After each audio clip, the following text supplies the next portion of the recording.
of word problems. So they're all pretty different from each other. This first one is taking a bunch of words and then turning them into math and then solving the systems of equations. There's a trick to these ones. Okay, so these ones also happen in Math 20-1. They're like the exact same, just a little bit harder. The trick is to not try to read it all and do it all at once. Because if you read it all at once, it's really overwhelming. And so if you read that and it goes, the difference between two numbers is 9, the larger number is 3 more than twice the smaller number determined in the pair of numbers. Like that's madness when you chunk it all at once. It's too hard, I can't even do it. But if you just go really slow, and as you read, you build math equations, it's actually pretty easy. So, the first thing is the word the difference. What does difference mean in math? It means subtraction. So I need to have a subtraction in my question that I'm building. Between two numbers, do we know what those numbers are? We don't, right? So when you don't know something in math, what do you call them? X and Y. Right? That's the difference between two numbers.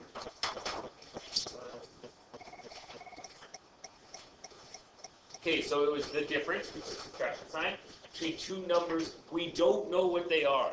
So we call them X and Y, and we put that into our equation that we're building. X minus Y. That means the difference between two numbers. Maybe when you read it all together, it's kind of hard. Put it in like that, it's a little bit easier. Is an important word in these word problems.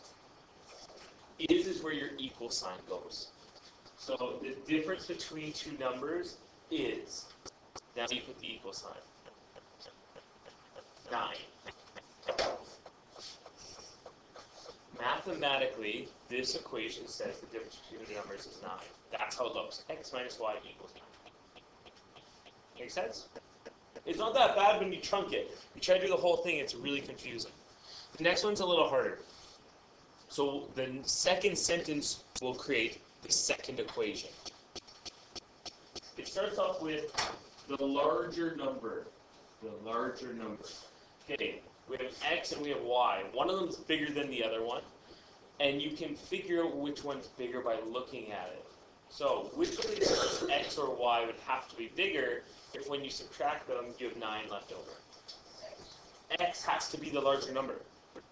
Right? It could be, for example, 10 minus 1. Right? That would equal 9. But X would always be the larger number. So when the second sentence starts with the larger number, they're talking about X. So the larger number.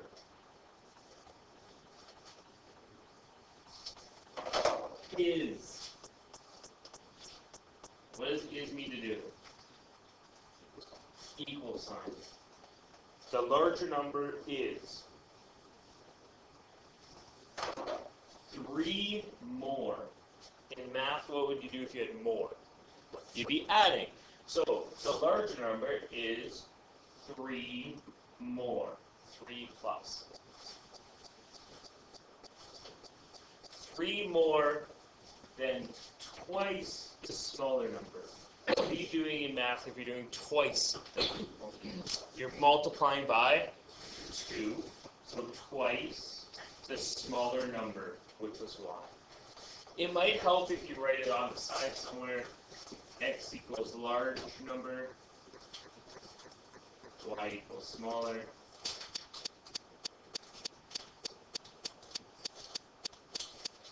Just so you keep yourself organized. That's not that bad, right? It's just building it that is the hard part. If you go sentence by sentence and then word by word within each sentence, you can build them nicely. If you read that whole thing and start trying to guess and check and start trying to think about the whole problem as one, it's too challenging. All right. Your goal was to build two equations. You did that. Now you want to figure out what X and Y actually are. If you want to figure out what X and Y actually are, that's called solving the systems of equations, right? This is the system of equations, 2 lines. If you solve them, that's telling you what X and Y are. You can solve using any method you want. We know 3 methods. The first method is substitution. The second method is elimination. The third method is grafting.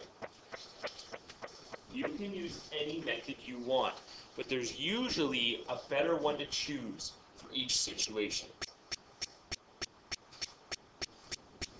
It's best to choose graphing when both equations are y equals.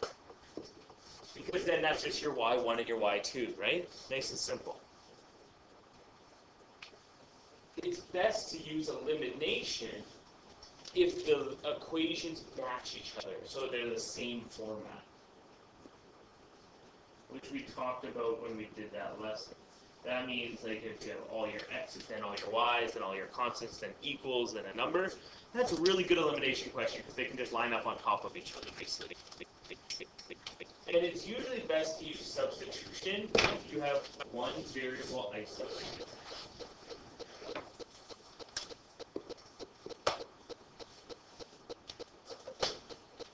Because then it's really easy to just substitute that one variable into the other equation and start solving from there.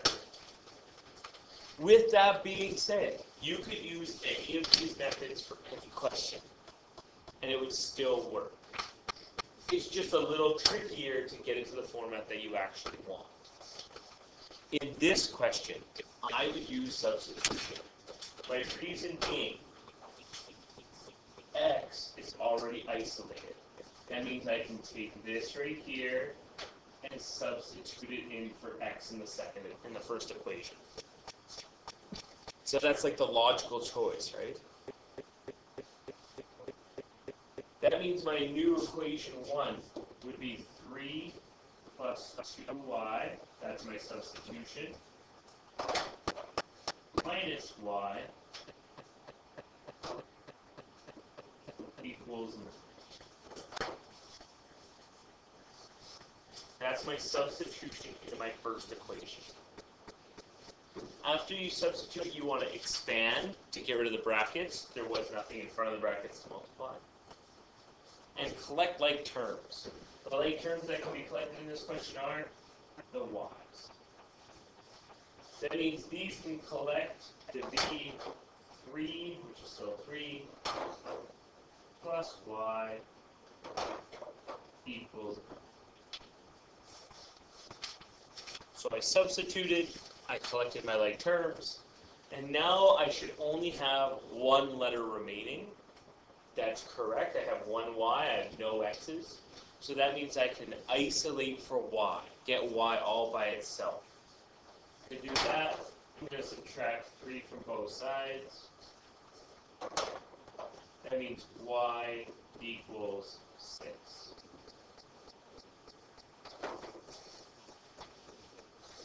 That is one of my numbers. Where did the 2y come from again? The 2y Yeah. came from twice the smaller number. So twice means to multiply by 2, so 2. And then we don't put anything because that means multiplication, right? If there's nothing in between the number and letter. And then y was the smaller number. Yep.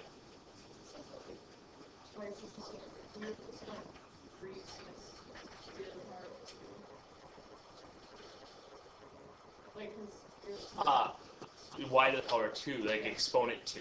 That's not twice a number, that's a number multiplied by itself. So for instance, like a number like 6, twice 6 is 12. But 6 to the power of 2 is 36. So it's, yeah, different. But I think that actually happens a lot when we read twice. They put it as it's a coefficient we read twice. Alright, y equals 6 is half the answer. I think that's one number. How do you figure out the second number? Put it back into your first equation. So you can take this, and you can substitute it back into either equation. I'm going to substitute into this one. You could put it in the first one as well. And you end up with x equals 3 plus 2 minus 6. You then put all of this, and you calculate it.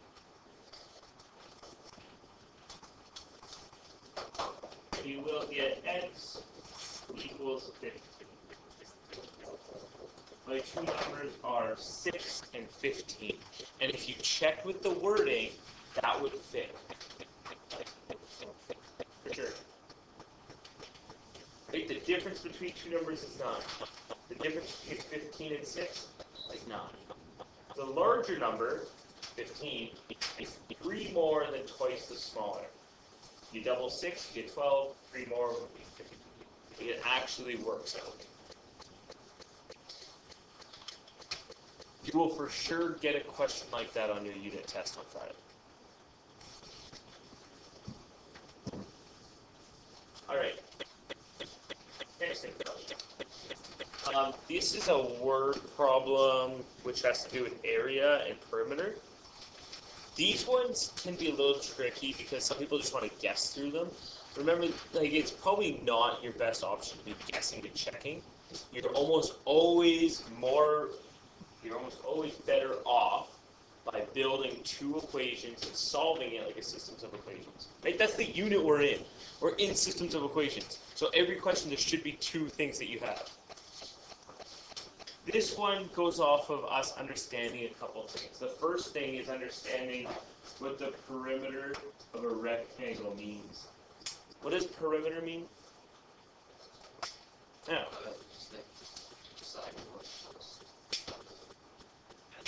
Yeah, each side added to each other, right? So it's the outsides all added up. A rectangle means a square or uneven square, like that, where you have width, length, and width, length.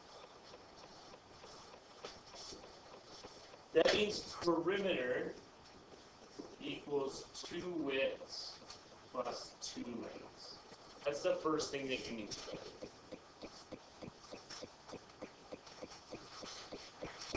That's a formula you won't be given, you just have to know that. The other one you have to know is area equals length times width, but that's not necessarily for this question. But just so you know, for future questions, that will matter.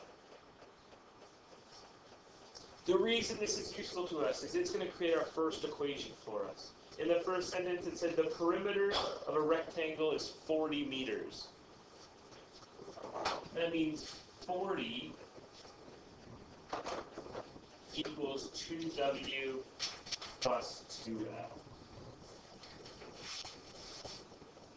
That's equation 1. Equation 2 comes from the next sentence. It says the width is. What does is mean to do in math?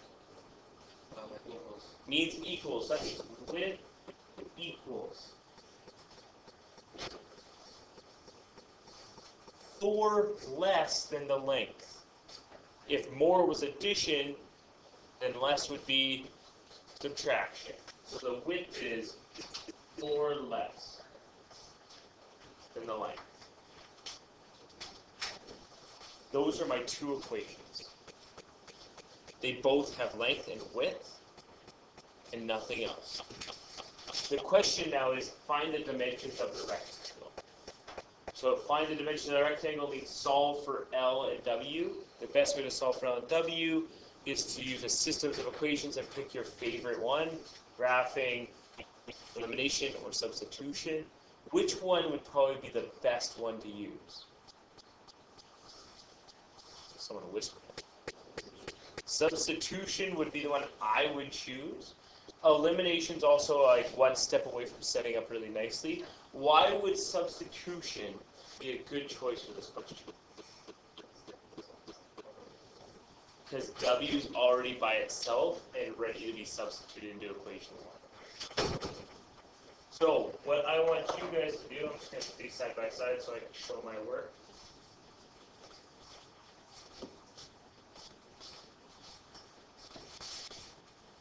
I want you guys to try to solve this systems of equations using substitution. Okay, so you have to use substitution. I'll give you a couple of minutes to try it, show your work, see if you can get your answer, and then see if you can even verify your answer to make sure it's the right one. To do substitution, the first thing is to get one variable isolated by itself. That's already happened for us over here. So we already have w equals L minus 4. That means we can substitute that into the first equation. We'll change that w to be L minus 4. Everything else stays exactly the same. 40 equals 2, and then L minus 4 instead of w plus 2L.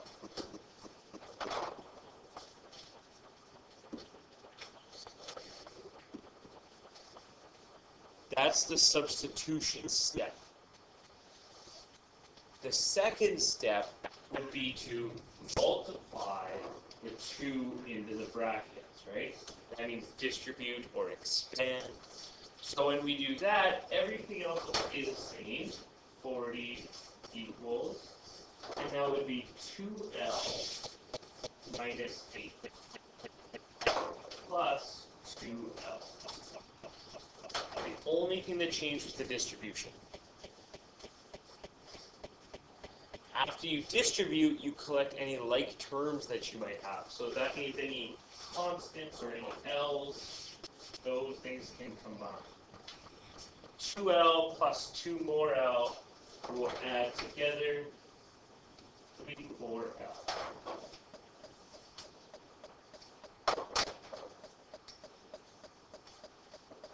That's 40 equals 4L minus 8. That's the substitute, distribute, collect like terms. That's like the very first 3 steps that you do for each question. Once you've done all of that, you should set yourself up pretty nicely. You should have one letter remaining, which we do. There's no W's left over. All we have is L's. And that means we can isolate for L. Some people are a little bit off on their isolating of things. They're not sure which order to do things in. Your goal is to move things away from the L, and you should start with any additions or subtractions. The best way to remember the order in which you do things is bed mass. But when you want to isolate, like get something by itself, you do bed mass backwards. So you're going to move any additions or subtractions first. Then you're going to move any divisions or multiplications. Then you're going to do any exponents, which we don't do. We always only do the first one. So if we're doing reverse bed mass, there's a minus 8 next to the L. We need to move that by adding 8. That'll give me 32 equals 4L. 30. I subtract. 48. That covers the addition and subtraction of reverse bed mass. Now I need to get rid of any multiplications or divisions that are attached to the L. 4L means 4 times L. To undo a multiplication, you need to do what? Division, exactly. So we divide both sides by 4. That gives me my final answer of 12 equals L. That's half your answer. Right? They want to know the length and the width. You only have one thing right now. You use that thing and substitute it back into one of your original equations to solve for the other thing you needed. That means in equation 2, I'll switch it. Yep. Yep. And if you just like know, because of the question, you can just subtract 4 in there in your head. Yeah, that'll work. It's the same thing this equation's doing, it's just like the math part of it. If we were doing that on a test, would get it wrong, should also use a word? No, if you got all the way to here, you're probably good. So the 12L goes back into one of the original equations, so now you have 12 minus 4. You need to calculate this thing.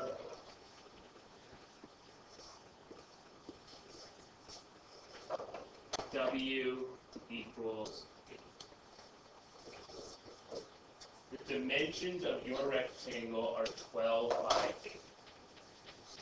8. How do we do a substitution? Good.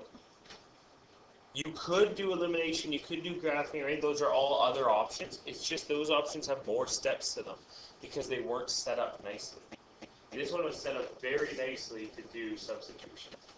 The next thing I asked you to do was to verify your solution.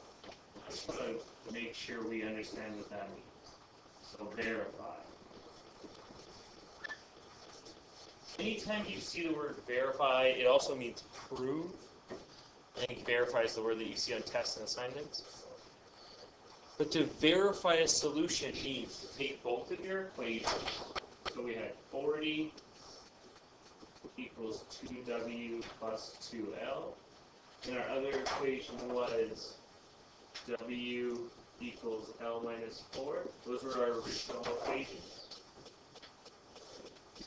And then it means to take your solution, and your solution was L equals 12,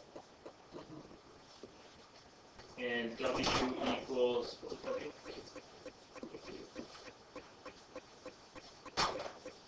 It means take your solution, put it into your equation, and see if both sides would equal each other mathematically. That's what verifying is. If you did it properly, then you should get both sides of the equal sign of the same number. This is how it would look. I'm going to take my 12 and my 8, and I'm going to make sure W and L. So I have 40 equals 2 times 8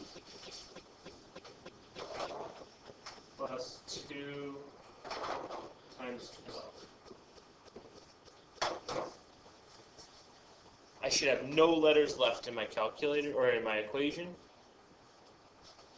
The left side equals 40. There's no calculating to do there, so that's nice. The right side, I can put that whole thing in my calculator. When you put in your calculator, you get 40. 40 equals 40 means that you just verify that your solution works for that equation. Just because it works for one equation doesn't mean it works for both. So you have to verify for the other equation too. So you take your equation, W equals L minus 4. You change W to be 8. Equals L, which is 12, minus 4. Again, you calculate the sides. And you end up with 8 equals 8. That's a verified solution. You will be required to verify on a test. You will also be required to verify in your unit assignment, which you're going to get today.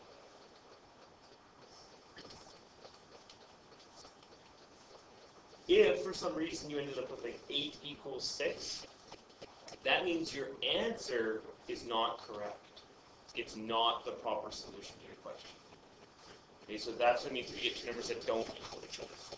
That allows you to go back and try to fix your mistake. Alright, last one. This is a money question. Again, you will get one of these on your unit assignment. You will get one of these on your unit test. Okay, so it's the third type of word problem you're going to see.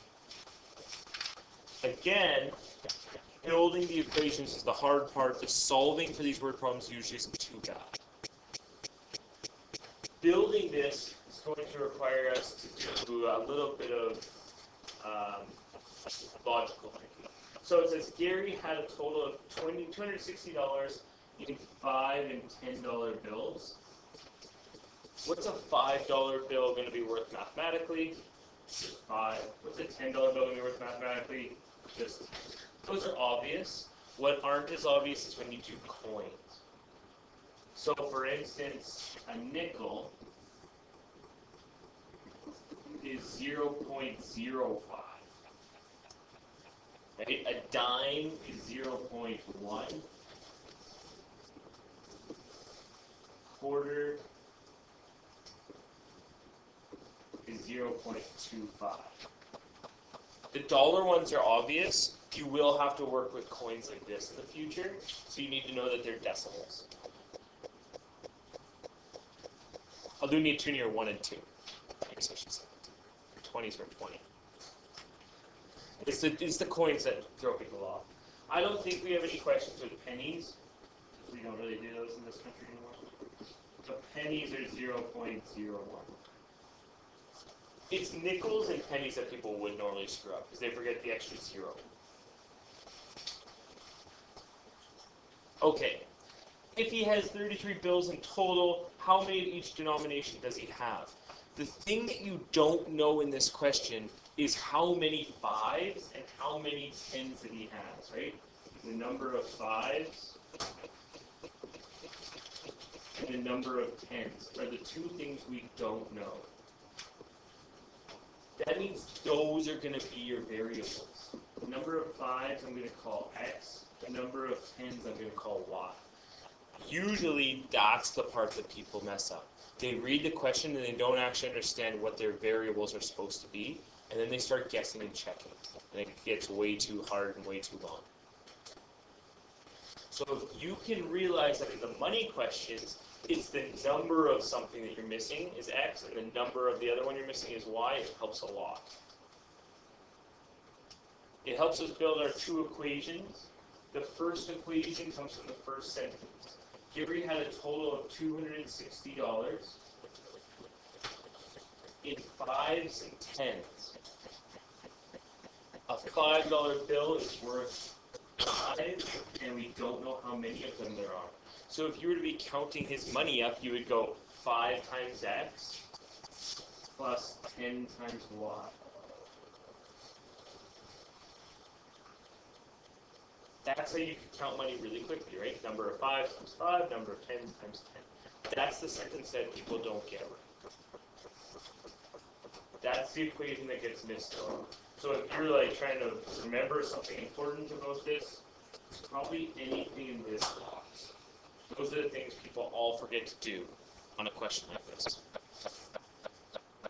All right, your second equation comes from your second sentence. If he has 33 bills in total, mathematically that would mean 33 equals his bills, number of 5s plus number of 10s. How many of each denomination does he have? We now have our equations. We have equation 1.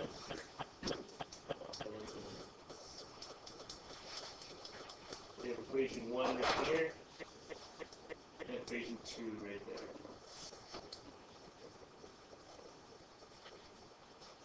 You should solve that systems of equations. You can use any of the 3 methods you want: substitution, elimination, or graphing. There's one that's better usually. Which one is this set up more nicely to do? Elimination. Why is elimination the better one to use this time? They're all on a line, right? Look at them. You have number, number, equals, equals, x's, x's, y's, y's. That thing is set up perfectly to do elimination. To do elimination, you have to have the same number of x's or the same number of y's. In this case, we don't have that, so we need to create that. To do that, I need to get my x's the same. You could do y's, I'm just choosing to do x's. To get the x's the same, this one's at 5, this one's at 1. So I times it by 5. And what you do to 1, you do to all. So I need to times the y by 5 and the 33 by 5. That gives me 165 equals 5x plus 5y.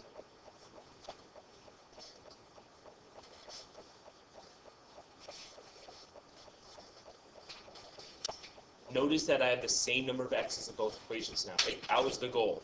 That's why I multiplied by 5.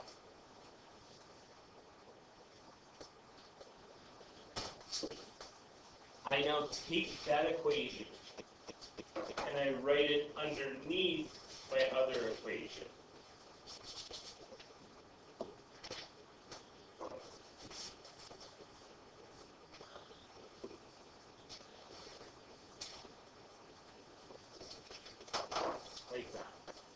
take the equation, write it underneath the other one. And then I choose to add or subtract these two equations together. I know whether it's addition or subtraction based off of the variables that are the same. So these are both 5x. And they're both positive 5x. So if they're the same, positive or negative, then you subtract the two equations from each other. If they had been opposites, then I would have added the two equations together.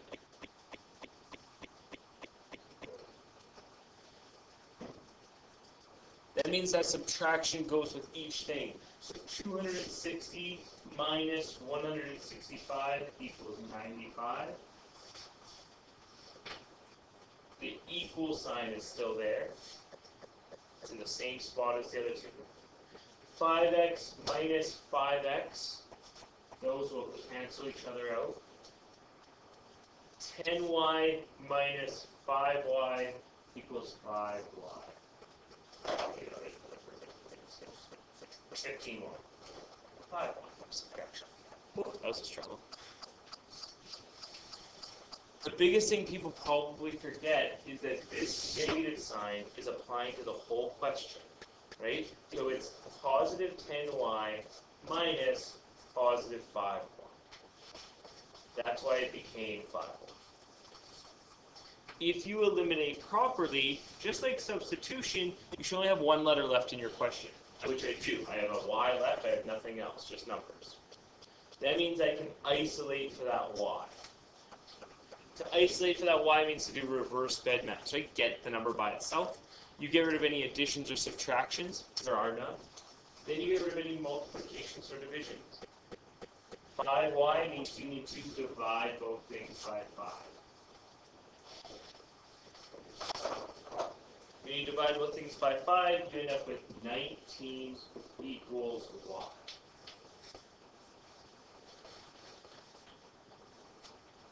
Y was the number of tens in his pocket, or whatever the heck he has.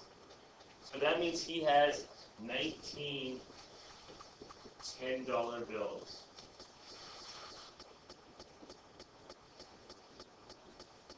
How many $5 bills does he have?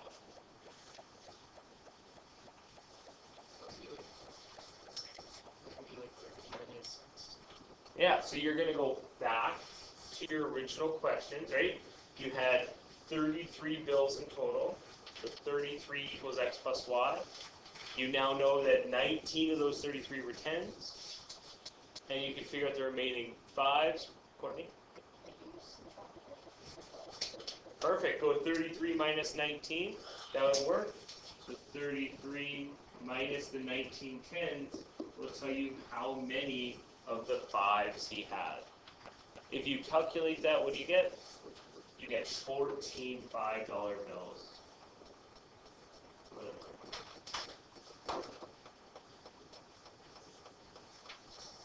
Because if you just do 260 divided by 19 equals 15.6, but then you try to... That only worked because it was 10s and 5s. Right? Those are values, so it won't work that way every time. The best one to go off of is the number of bills. That's the better sentence to work with. You will get a question like that. Most likely with like nickels or quarters. You could also do questions like that based off of anything. Right? It could be like Joe Blow has gumballs and he has gummy worms and it has a total of $2 worth. If gumballs are worth 5 cents and worms are worth 10 cents, how many of these does he have? Right? Same idea. But you have to know that these are the values of those things.